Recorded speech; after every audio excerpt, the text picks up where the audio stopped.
Admin Gerindra sekarang lagi diuber-uber sama netizen satu Indonesia. Gara-gara kasus korupsi ratusan triliun, cuma divonis penjara 6,5 tahun. Dan kalian tuh salah sasaran, guys. Soalnya keputusan hakim itu emang bukan tanggung jawab partai politik atau bahkan presiden sekalipun. Ini gue kasih gambaran struktur di Indonesia biar kita semua bisa paham. Kekuasaan tertinggi di Indonesia itu adalah Pancasila sama UUD 45. Di bawahnya itu terpecah jadi 3 cabang. Ada eksekutif, legislatif, dan yudikatif. Di eksekutif diketuai sama presiden. Di bawahnya tuh ada kementerian dan lain-lain sampai Pemkot. Nah, di cabang legislatif itu diketuai sama MPR dan DPR. Dan cabang terakhir ada yudikatif, itu diketuai sama Mahkamah Agung, Mahkamah Konstitusi, dan di bawah mereka ada yang namanya pengadilan. Nah, cabang yudikatif inilah yang punya wewenang atas putusan hakim soal kasus apapun, termasuk korupsi. Dan cabang-cabang kekuasaan ini emang punya rumah tangga masing-masing, jadi nggak bisa dicampur aduk. Makanya aneh, kenapa hasil vonis hakim soal kasus korupsi orang-orang malah pada protesnya ke admin Gerindra sama presiden, kagak nyambung.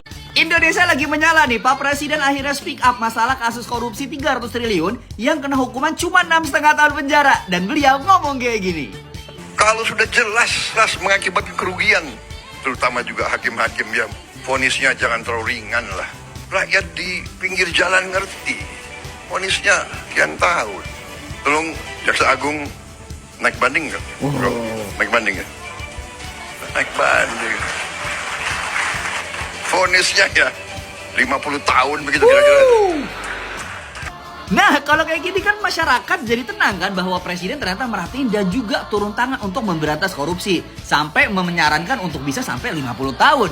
Nah, di sini juga Pak Presiden mengarahkan untuk Menteri Permasyarakatan dan juga Kejaksaan Agung untuk mengajukan banding dan sudah diajukan banding. Kita tinggal lihat lembaga yudikatif dan lembaga lainnya apakah setuju atau tidak.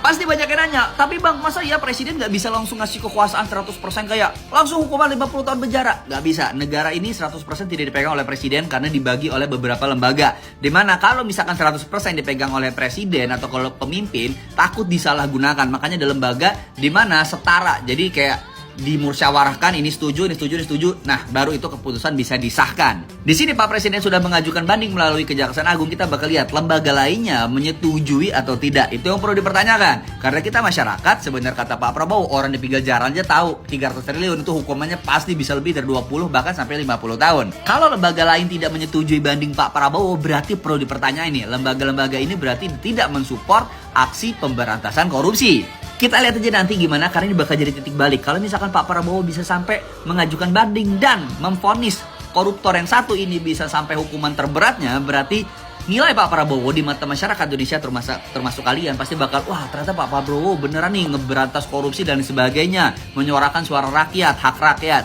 Tapi kalau misalkan sampai gagal, ada dua opsi. Yang mau diserang lembaga-lembaga yang tidak mendukung bandingnya Pak Prabowo, atau yang selanjutnya sudut pandang Pak Prabowo di mata masyarakat Indonesia pasti bakal turun, ya kan? Karena harapan masyarakat Indonesia sama Pak Prabowo ini bisa dibilang cukup tinggi karena agak lain bisa dibilang dibandingkan presiden-presiden sebelumnya.